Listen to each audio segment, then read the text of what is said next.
Hey, what's up, guys? It's Ramiro Realtor. I'm here with Brendan. So today we are here trying Indi's. Well, it's my first time trying Indi's. Yeah. I know this is a big place that a lot of people in Louisville go to and they eat chicken. They say it's the best chicken spot, but I've never had it before. Yeah, so and I've had it 20 times. So, yeah. So he's gonna put me on with what we should eat, what he recommends. I heard the wedges are good, and I heard some of the flats are good, the wings. Yeah.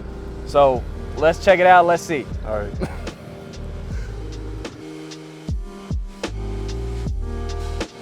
And like you're talking Broadway or Papa Lover Road. You know what I'm saying? And it should be. Yeah.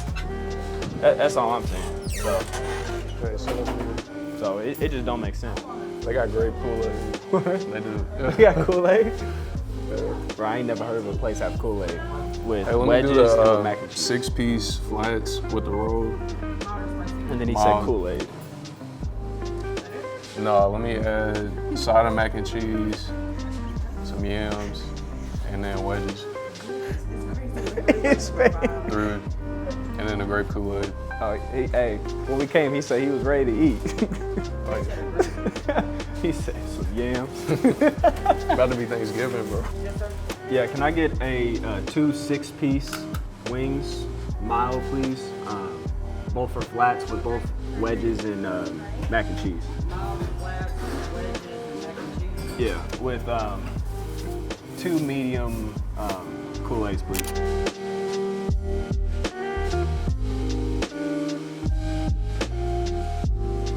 Why is real estate the most powerful wealth building tool, and why it makes, majority of millionaires? It's a good question. I think if you play your cards the right way, depending on where you buy, when you buy, your property values increase, where equity you have in houses, as builds up your portfolio. First, this is so good. Yeah. Bro, I was so hungry this morning. I agree. Especially if you can scale it with rental properties too. We can have, that appreciation, not only for your primary house, but also for just multiple houses. And then let alone you have, a tenant pay down your mortgage for you, along with the appreciation in the market. So if you do that times 8, times 10, you could really scale it up. But and also it's very easy. There's a lot of regulations in place to maintain it. It's a hard asset. Land is not being duplicated. It's, it's easy. It's an easy concept to understand. Yeah. And I think that that's also something else of if you just buy land, you'll be fine. You may not get the best possible return in the world, but you'll still win, still come out on top. Yeah. It's a sleeper too, because I watch a lot of, I think it's School of Hard Knocks. He interviews a lot of millionaires, and the majority of them talk about real estate being a wealth building tool. And I think it's Dave Ramsey. I listen to him too.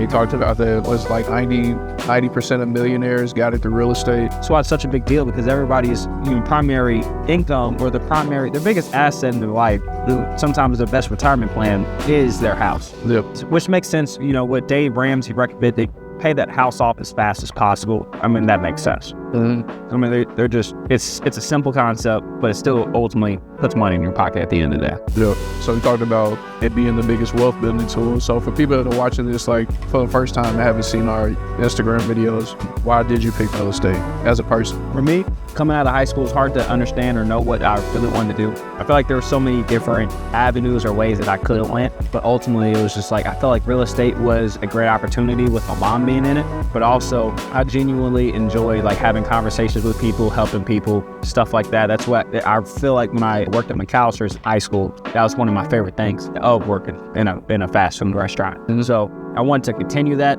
and also have the freedom to do what I want and control my income, because I feel like I could outwork a lot of people to do good. What about you? Really similar, just being able to help people and understanding buying a house is the most important purchase for a lot of people. So just understanding who I am as a person, I'm if I go into this with the right mindset, just wanting to help people and make it as smooth as possible, what other choice do people have but to get how they want it? But that's what it's all about, is people. And just in the last year, I've just kind of really, the importance of networking and just talking to people has been very important, and it's been kind of be back into my everyday routine.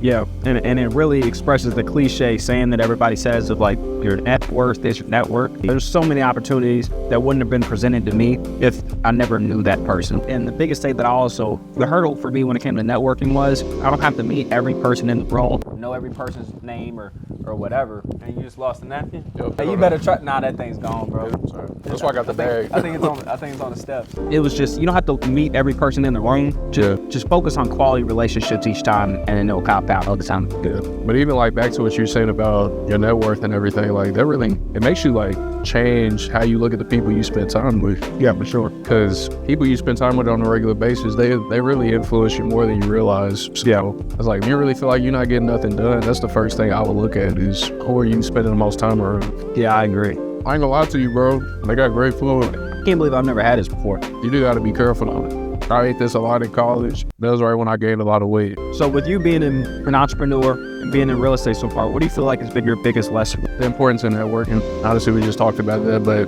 I'll say it again. I do a lot of stuff like just out on a regular basis. And there have been so many times where I've seen somebody and been like, well, maybe I shouldn't say something. And I talk to them and it's like something comes out the conversation. Right. So just that importance of talking to everyone, networking, and just being very particular about who you spend time with. What about you? I would say hard work doesn't always equal success. It really matters what are your inputs that will lead to your outputs. So you may work hard on something, but it could be the wrong thing that really doesn't move the needle in your life, in your business, at whatever it may be. So I'd say for me, that's probably the biggest thing is that if you're working really hard on checking emails, that doesn't really move the needle for you. Going out there and networking, if you're working really hard in networking, that's stuff that can really move the needle. So you got to just focus your bandwidth of focus, and you have to concentrate very hard on the things that is going to really move the needle, and then the rest of the stuff will work itself out. Yeah, okay. So just being very particular about what you spend time doing. Yeah, because you only got so much time, and especially when you get busy too, like that stuff can be very easily forgotten because you're just trying to get stuff done. And that's why I like to use block scheduling, because it gives me reminders of what I need to do every day, and also gives me a particular time to where if I set a timer and it's an hour long and I have to finish this task in an hour, I'm gonna be a lot more focused because I put that deadline or that restriction. It's like when you're in school and they tell you assignment's done at the end of class, all of a sudden you can lock in and focus and get it done. It's the same principle through it. Okay. So speaking of things like moving your business forward, social media. Yeah. How are you personally using to leverage yourself as a realtor? I want to share the things that I've learned that other people have taught me, that some people may not have the access to. Some people just may not have been taught it. I've learned tons of stuff from social media, so I feel like it's a duty of me to share some of the things that I've learned in my life with others through social media, along with just staying in front of people. It's also been a great way for me to meet other people through social media, just by explaining or showing my knowledge or my expertise on certain things, talking about a certain situation that you never know when somebody may need some advice, and you may just catch them at that right time. I tell people all the time, it comes down to people may tell you stuff, but it may not click because it may not be the right person, the right way to say it, or the right time. So that's been the biggest thing for me is with social media. And honestly, social media is hard. It's hard to stay consistent. It's hard to keep making content and cook up the stuff, edit the content, bro. It's tough. Even between us, there's all the times we've had to meet and brainstorm stuff like, what are we gonna do this month? I get you. Yeah, but I think we're getting a good flow. Yeah. I think that we're figuring it out, and honestly, it's just gonna forever evolve. So, what do you think about social media? I keep posting a lot more lately. So I've been just really trying to figure out ways to educate people, but I'm just using my personal self as my brand. And trying to start a business right now, getting that started, and I'm doing real estate on top of it. So Promote your business. Which one? it's a perennial clothing company. It's an athletic sports brand. I'm centered around plants and coffee. So just trying to show people parallels between plants, coffee, and athletics of everyday life. So what I'm doing right now is just getting as much content as I can about me as a person, and then just kind of funneling people in that way. So really just trying to stay consistent with that. But then talk further about social media. Just how I'm using it. So one of my first YouTube videos, I went to the park, was just kind of walking around. I talked about a verse of the day. I'm a Christian, so I've got Christian values. And I was just kind of interviewing people at the park, just asking them a question. I was like, you think our world is divided? I think it's a big question nowadays. And these are just regular conversations you can have with anybody, but I'm just trying to be as authentic as I can in all the videos that I'm making. Just kind of showing people who I am as a person. Just this is what we do. Yeah, exactly. And some people may, when we publish this, some people may say that it's unprofessional or something, but honestly, I just feel like us having lunch is just real talk. just talking about whatever comes to mind. Name some stuff that we benefited, some things that we struggled. But I think this is a very good way this is just who we really are. Off of the camera, out of the realtor hat that we have to put on. I almost lost my napkin. Because that's what people are going to get when they work with us. So as a realtor, how do you stay motivated during slow periods? It's a good question. We're going through a slow period now with the market. As we're going in November, December, everything slows down for the holidays anyways. But for me, motivation is something that's temporary. Motivation comes and goes all the time. And so what it really comes down to is it's not how do you stay motivated, it's how do you stay disciplined. Discipline overcomes motivation. Because you'll wake up in the middle of the night and be motivated to do 100 push-ups, but you're not going to do that.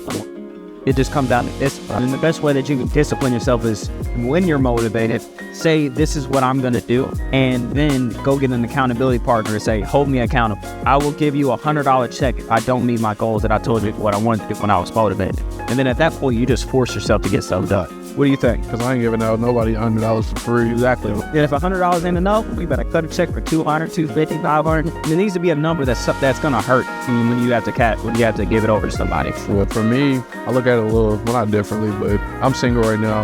I don't have many bills. So for me, it's like, if borderline keeps me motivated, and if I wake up every day feeling like that, I just need one.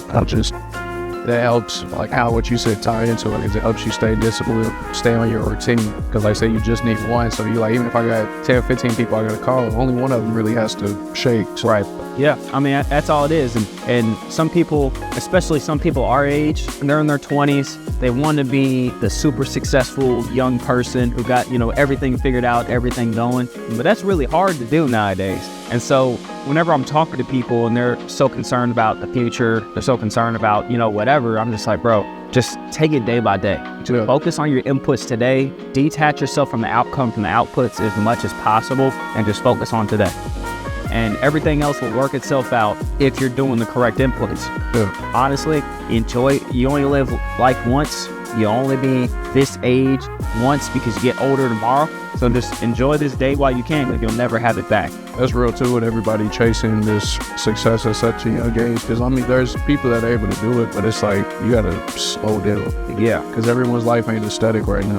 That not everybody has, for like people who like to create content, not everybody has the granite countertops. Not everybody, the quartz countertops with a nice, they don't have the aesthetic background, but it's just like, it don't matter. Just get started, At some point, hopefully you'll get there. Even if you don't, that's still fine. You don't have to live some sort of lavish, crazy lifestyle to be happy. And at the end of the day, if you really want that lifestyle, if you keep working at it, at some point you'll get there. At some point something will click. It may take you forever. Hopefully it does. But if it does, it is what it is. But at some point, you'll get there.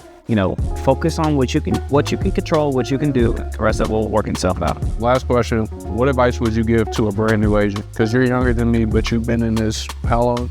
I started in 2019 at a mortgage company. So that's September of 2019. No, we getting that. There's yours right there. It's on the steps? No, it's on the ground right here. That's funny. Man, this is purely raw. We got crumbs on the table and shit. Oh, that's hilarious. We got to keep that in the video. Oh, yeah, for sure. Bro, that thing.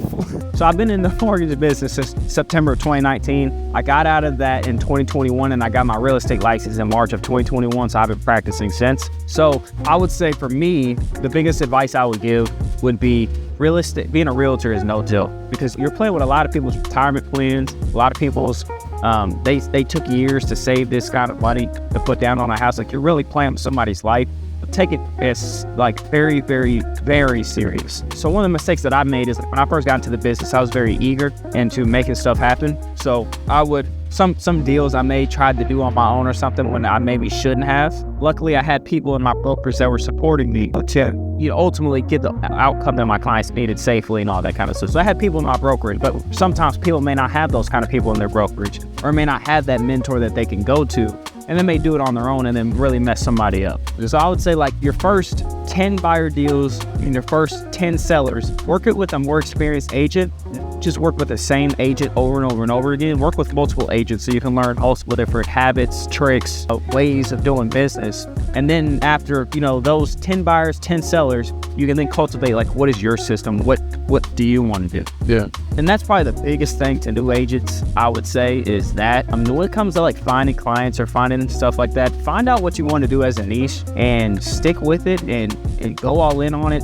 Watch YouTube videos, watch courses, talk to people in your brokerage, whatever that business plan or that strategy that you're looking for. You just need to stick with. And I would say one of the things too, I think you did tell me this, when you're interviewing, like when you're in the middle of getting your license, like interview with different brokerages. Don't just pick one because that's the one that you think is where you're supposed to be. And I went to like 6 or 7 because of what you said, and it's all the difference. But then also I would say, like, really have a vision for your life and understand where you want real estate to fit. Because like for my brokerage, I don't come into an office every day and call a list of leads. Like, we are out networking. That's how we get our business. He wants us out in the community. But my mentor is also a business owner himself outside of real estate. So that just ties in perfectly to what I do, because I feel like my business is my purpose. So I would much rather take that approach and offer real estate to people that I meet, within that and within networking. So that's what I would say. Just have a vision and really understand how you want real estate to fit into your life. Yeah, and it really, I think it comes down to however you build your business or whatever lead strategy that you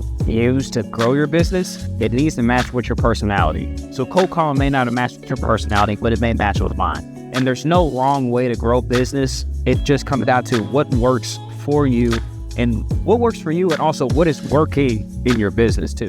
Obviously, there may be something that works for you, but if it's not really working for your business, it just doesn't make sense. Hell. So I think there's a misconception all the time that cold calling is dead, door knocking is dead, open houses are dead, networking is dead, social media is dead. Like everybody says it all over the place. It's just a matter of how quickly they work, how much time it takes, all of it. Like there's so many different factors that factor into that. But I mean, I've seen all of them work firsthand. So yeah, even with your videos, I've seen you cold calling people, and I'm like, yeah, I'm not probably doing that, but you got so. That's the end of the video, bro. Go. Yep. Call wraps. All right, peace, y'all. Hold on. Oh, this wind is crazy. I caught it though.